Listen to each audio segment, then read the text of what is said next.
Out of the asylum seeker crisis, and as new buses of migrants arrive in New York City overnight, federal officials are here assessing the problem. It comes after repeated pleas from Mayor Adams to help the city deal with the flood of asylum seekers coming into the city.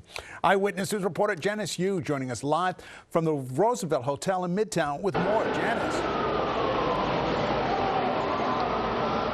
Good afternoon, David. Mayor Adams really painted a grim picture of what is going to cost the city in the next fiscal year and the years to come to be able to maintain providing resources for these migrants. And he called out lawmakers in Washington, D.C., those who he says have been standing in the way of fixing a decades-long issue with the immigration system here in the U.S. Now, he called on the federal government for expedited work permits for the asylum seekers, a national decompression strategy, and the money to be able to continue providing the necessary services.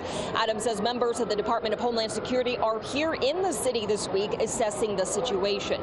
And he says the state has stepped up, funding the new shelter being built on Randall's Island and the relief center at the former Creedmoor Psychiatric Center. But he says the state needs to open more and provide more funding.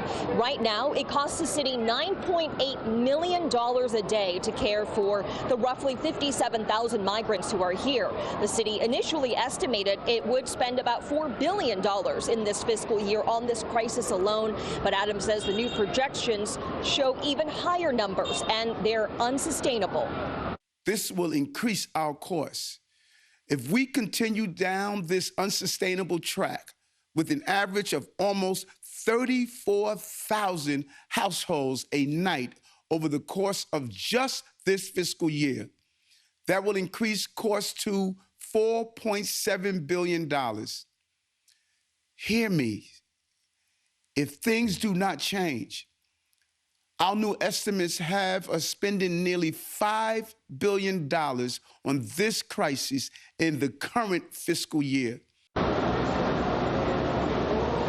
Just to put that into perspective for you, that $5 billion estimate is almost as much as the FDNY's budget, and in addition to the sanitation as well as the parks budget.